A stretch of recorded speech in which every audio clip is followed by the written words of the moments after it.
जितना आपने खोदा उससे थोड़ा नीचे और खोद लो, क्या पता क्या निकले। हम लोगों के अंदर इतना जज्बा है कि हम एक बार इकट्ठे हो जाए ना तो हम इनको तड़ी पार कर देंगे। अरे वो माता जो है वहाँ नहीं दिखाई देती, वो बच्चे का गला काट दिया वहाँ नहीं दिखाई देता, मुँह सरकने पे हत्या हो रही वहाँ नहीं दिख रहा, लाखों लोग किसान पड़े रहे वो दिखाई नहीं देता। हम क्यों नहीं तक्षशिला के बारे में बात करते, हम क्यों नहीं बौद्ध के बारे में बात करते? क्योंकि वहाँ इन पाखंडिक पे लात लगती है। किसी का सर उठा करके किसी पशु पक्षी का अगर सर डाल देंगे तो इसका मतलब ये नहीं है कि वो देवता है। इन्हीं की नौकरियाँ थी हमारे पास, फौज की, पुलिस की, वो सब सरकार जो है लगातार एक सिरे से काटती जा रही है, क्योंकि उन्हें जो है मुसलमानों को केवल हवा दिखाना है।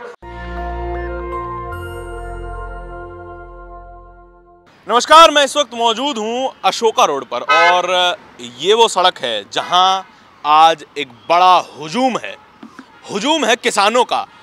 किसान संयुक्त किसान मोर्चा अराजनीतिक के हैं और ये उतना ही बड़ा हुजूम है जो आपने कुछ 5-7 महीने पहले दिल्ली के बॉर्डरों पे देखा था। आज जंतर मंतर पूरा हरी पगड़ियों से, हरे पटकों से पट गया है। देखिए, जो व्यवस्था है इस देश में वो मनुवादी व्यवस्था ये लोग लाना चाहते हैं। मनुवादी व्यवस्था मैं इस बात को कैसे देखता हूँ कि जो हमारे वर्ग हैं, जो एससी के, एसटी के, ओबीसी के, माइनॉरिटी के जो वर्ग हैं, जो गरीब तबका है, हमारे पास रोजगार क्या थे हमारे। मैं इसको ऐसा समझाऊंगा कि जैसे हम अपने बड़ी पीढ़ी में देखेंगे तो उसमें देखेंगे माली, चपरासी, धोबी, रेलवे, डाकखाने, इन्हीं की नौकरियां थी हमारे पास, फौज की, पुलिस की। वो सब सरकार जो है लगातार एक सिरे से काटती जा रही है, क्योंकि उन्हें जो है मुसलमानों को केवल हवा दिखाना है, केवल हवा दिखाना है, और उन्हें जो है एक्चुअल में हमारे हक खाने हैं। लेकिन एससी एसटी समाज का गला दबा रहे हैं। देखिए, आप समझिए, एससी एसटी नहीं, साथ में ओबीसी, ओबीसी वर्ग है। मैं संदीप शास्त्री मेरा नाम है, मैं खुद एक दलित परिवार से आता हूँ। मैं इस चीज़ को बताता हूँ कि क्या व्यवस्था बनी। किसान ने हमेशा मजदूर को अपने से ऊपर समझा, ठीक है। पहले जो हमारी व्यवस्था थी वो साझेदारी की व्यवस्था थी। हमारे यहाँ एक शब्द है साझी, साझी मतलब कि पार्टनर, साझेदार। वो व्यवस्था तो खत्म कर दी।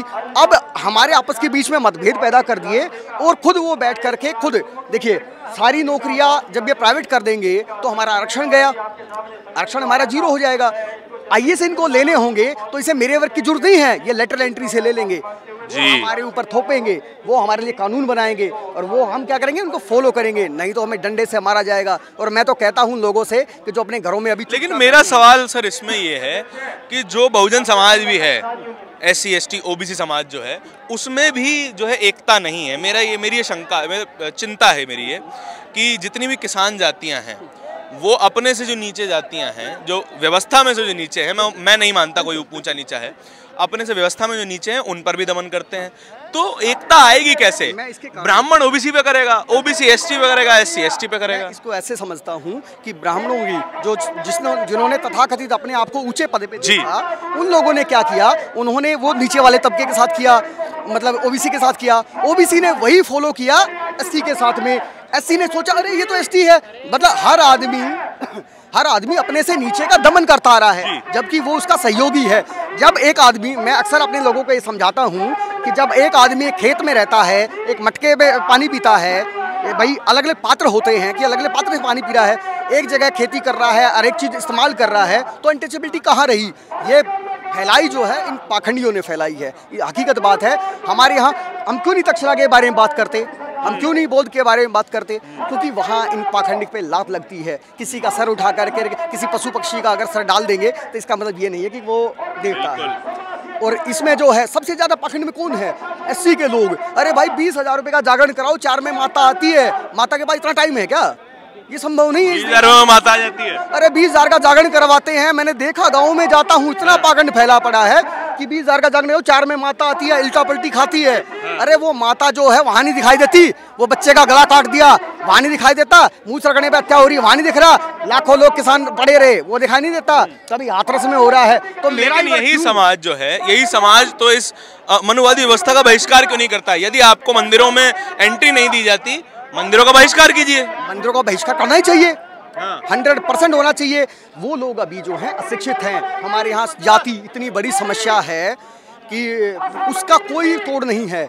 सब लोग अपनी जाति को सर्वश्रेष्ठ मानते हैं। मैं किसी के जातीय गौरव या धर्म को ठेस नहीं पहुंचाना चाहता, वो उसकी पर्सनल लाइफ है। लेकिन समस्या यहाँ जब आती है कि जब मैं अपने को श्रेष्ठ समझ के किसी दूसरे पर दमन करता हूँ। व्यवस्था वो होती है कि मैं सर्वश्रेष्ठ हूँ, आप नीच हैं, या फिर आप श्रेष्ठ हैं, मैं नीच हूँ। ये व्यवस्था जो है बहुत खराब है। और जब तक मेरे मित्र, अगर मैं कहूँ ये संविधान नाम की जो किताब हमें मिली है ना, जब तक लोग इसके बारे में नहीं जानेंगे ना, हुआ क्या कि जब आज़ादी आई हम तो गुलामों के गुलाम थे, क्योंकि हमारे ऊपर तो ऊपर शासक थे, उनके ऊपर ये रूल फॉलो थे अंग्रेजों वाले। क्या अंग्रेजों के आने से मैं निश्चित तौर पर इस बात को मानता हूँ कि अंग्रेजों ने हमें लाख गुना लूटा है, लेकिन 10% हमारे समाज में सुधार किया है, खास करके हम वो वर्ग, ये 4 वर्ग गिना। आपको शिक्षा का अधिकार दिया उन्होंने? शिक्षा, अरे मैं तो खुद कह रहा हूँ, उतने अधिकार उन्होंने दिए कि जिससे कि हमारे समाज में सुधार हुआ। 1860 से 1880 तक लगभग 30 कानून बने हैं शूद्रों को लेकर के, और हम तो जो है हम तो पंचम वर्ण के लोग हैं, हम तो अनटचेबल हैं। बस्तियां बाहर होती थी भाई, होती थी, आज भी हैं। बनारस में मैंने देखा है पूरे शहर में सड़कें, जहाँ एससी मोहल्ला है वहाँ सड़क खत्म। तो इन्होंने हमें इसी तरह से रखा, बल्कि हम इस देश के मालिक लोग थे। हम लोगों के अंदर इतना जज्बा है कि हम एक बार इकट्ठे हो जाए ना तो हम इनको तड़ी पार कर देंगे। इनकी व्यवस्था बहुत डोंगी है, और मैं आपको सच में आश्वासन देता हूँ, आंख में आंख मिला करके, बहुत जल्दी हम ये खत्म कर देंगे, क्योंकि समाज इकट्ठा हो रहा है। आप निश्चित तौर पे अपने आप में आप गौरव लेके जाइए मेरे शब्दों से कि बहुत जल्दी हम व्यवस्था पे काम कर रहे हैं और ये खत्म कर देंगे। और इस संविधान नाम की जो किताब है, इसे सिरमौर बना करके इसे पूर्णतः लागू कराएंगे। जो डॉक्टर अम्बेडकर ने, जो चौधरी छोटूराम ने जो सपना देखा एकजुटता का, एक भाईबंदी का, वो हम पूरा करेंगे। निश्चित हम काम कर रहे हैं, लेकिन जो है जो सरकार जिस तरह से ये काम कर रही है, दमन जो आवाज़ उठाता है उसको दबा देती है या उसमें सम्मिलित कर लेती है। कोई भी SC/ST का बड़ा नेता क्यों नहीं बोल रहा है? वो सरकार के सुर में मिला रहा है सुर। क्यों? क्योंकि उसके अपने राजनीतिक स्वार्थ निहित हैं उसके अंदर। हमें इलेक्शन नहीं लड़ना ना, हम इस व्यवस्था को बहुत अच्छी बनाएंगे। और देश का जो संविधान है ना, उस किताब को सर माथे पे रख करके किसान मजदूर का भला क्यों नहीं हो रहा है? ऑलमोस्ट 70 साल 75 साल हो गए। कोई भी, मैंने एक कोटेशन लिखी थी कि जिसने जिस समाज को जितना लूटा है वो उतना उस समाज का बड़ा नेता है। चाहे पासवानों में ले लो, चाहे दलितों में ले लो, चाहे OBC में ले लो, वे सब तमाशा इन लोगों का बनाया हुआ है। तो ये सब बैठे क्यों हैं? कोई भी आपका अंडर सेक्रेटरी नहीं है, क्यों नहीं है? क्यों जॉइंट सेक्रेटरी नहीं है आपका? आपके सुप्रीम कोर्ट में लोग क्यों नहीं जाते हैं? ये क्या विचार है? उस तरफ नहीं सोचते हैं, अपने लगे हुए हैं। भाई रेलवे बिक गई, अभी TOD का मुद्दा उठा है, देश की राष्ट्रीय सुरक्षा खतरे पे ला दी, और लोग नहीं बोल रहे हैं एक डर के कारण कि हमारे ऊपर मुकदमे हो जाएंगे, हमें मार दिया जाएगा। ये जो बातें आप कह रहे हैं ना, इसको समाज के एक एक आदमी को जब तक नहीं समझ में आएगी ना, तब तक कुछ नहीं हो पाएगा। जो आंदोलन का सपना आप देखते हैं, व्यवस्था के बदलने का सपना आप देखते हैं, वो जो है वो जब तक सबसे निचले स्तर का व्यक्ति जो है, जो गली गली तक नहीं है, जब तक ये बात उस गली तक नहीं पहुंचेगी, ये व्यवस्था नहीं हटने वाली है। मेरे को ऐसा लगता है। संघर्ष के साथ ही मैं आपको बताऊं कि इसलिए हम मीडिया के चेहरे नहीं बन पाते कि हम लोग अभी काम कर रहे हैं। जिस दिन हम उठेंगे, निश्चित तौर पर ये व्यवस्था हम बहुत अच्छी बनाएंगे, क्योंकि आप देखिए इस देश में कितना ज़्यादा जुल्म है। मैं तो कहता हूँ कि पाखंडवाद इस देश में इतना है कि आप समझ नहीं सकते उसको। मतलब कहीं भी आप खोदो, अरे थोड़ा नीचे और खोद लो, जितना आपने खोदा उससे थोड़ा नीचे और खोद लो, क्या पता क्या निकले भाई, क्या पता कौन सी धातु निकल जाए। इसके बारे में ना, अगर मैं उस शब्द को सही कहूँगा तो 4 लोग इकट्ठा हो जाएंगे टीके लगा करके कि जो है शास्त्री जी आपने ऐसी बात कह दी। अच्छा, हाँ ये बात हकीकत है, लेकिन जो है शास्त्री नाम के पकड़ी समझे क्या? तो आपने सारे विचार सुने, हर तरह का विचार इस वक्त जंतर मंतर पर मौजूद है। और ये जो भीड़ है, ये कही जाती है कि घटने जा रही है, लेकिन ये भीड़ घटने का नाम नहीं ले रही। इनको परमिशन नहीं मिली थी, एंड टाइम पे परमिशन मिली, लेकिन हमने ये भीड़ जंतर मंतर में बड़े ही दिनों बाद देखी है। बहुत कम ही ऐसे संगठन होते हैं और बहुत कम ही ऐसे आंदोलन होते हैं जंतर मंतर को पूरी तरीके से भर दे और निकलने तक की जगह न मिले। 3 लेयर ऑफ बैरिकेड है, आप जरा देखिएगा, 3 लेयर ऑफ बैरिकेड है। हमने जहाँ से इस वीडियो की शुरुआत की थी, वहाँ पे आपको एक बैरिकेड की लेयर दिखाई थी।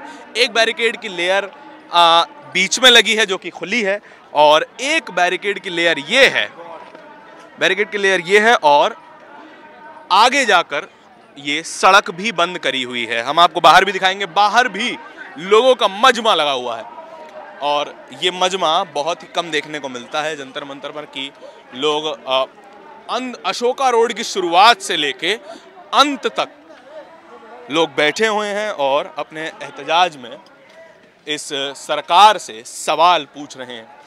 आपने हर तरह के विचार सुने, किसानों के विचार सुने, जातीय विचार सुने और हर तरह की व्यवस्था पर सवाल सुने, अपनी चिंताएं भी सुनी। और यहाँ पर हम आपको ये दिखा रहे हैं कि यहाँ भी देखिए, आप इस तरफ दिखा सकते हैं, यहाँ पर लोग बैठे हैं। और जब मैं आ रहा था यहाँ पर, इस रोड की शुरुआत तक लोग बैठे थे। मैं आपको एक बात बता देना चाहता हूँ कि जब भी सरकारें जनताओं के हक में बात नहीं करती तो इसी तरह का हुजूम, इसी तरह की भीड़ सड़कों पे दिखाई देती है। जब सरकार अल्हड़ हो गई, जब सरकार ने लोगों की सुननी बंद कर दी तो सड़कें दोबारा आबाद हुई, दोबारा भीड़ आई और सरकार को झुकना पड़ा। आज किसान कह रहे हैं कि हमने एक पहले भी सरकार को झुकाया था और आज भी सरकार को झुकाएंगे। ऐसी ही कहानियाँ, ऐसे ही सवाल हम आप तक रोज़ लाते रहते हैं। कैमरे के पीछे मेरे साथी आशीष के साथ नेशनल दस्तक के लिए धारण की रिपोर्ट। धन्यवाद। नेशनल दस्तक की आपसे गुजारिश है कि अगर इसको बचाना चाहते हैं तो नेशनल दस्तक को सब्सक्राइब करने के लिए रेड कलर के सब्सक्राइब बटन को दबाएं, फिर बेल आइकन की घंटी दबाएं। नेशनल दस्तक को बचाने के लिए बहुत ज़रूरी है कि हर खबर को शेयर करें, लाइक करें, कमेंट जरूर करें।